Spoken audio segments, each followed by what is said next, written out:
সালাম।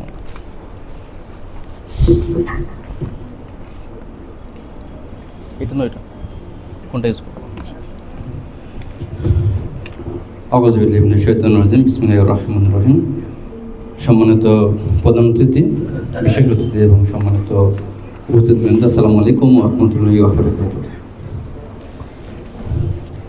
আসলে আজকে আমার কথা বলার দুঃসাহস নেই, কারণ এখানে যারা আছেন আমার সবাই অনেক সিনিয়র হবেন এবং সবাই একজন লেখক। আর একজন লেখক মানে একজন পণ্ডিত, আর একজন পণ্ডিত মানে একজন বড় অভিভাবক, আর আমি হচ্ছে তাদের ছাত্র। অর্থাৎ অভিভাবকের সামনে ছাত্র কথা বলা আসলে বেমানান, তবুও বলতে হবে যেহেতু আমাকে বলতে বলা হয়েছে, কারণ বলতে বলা হলে সে কথা শুনতে হবে। তো প্রথমে আমি একটি কথা বলবো, তারপর আমি কয়েকটি কথা বলে শেষ করব।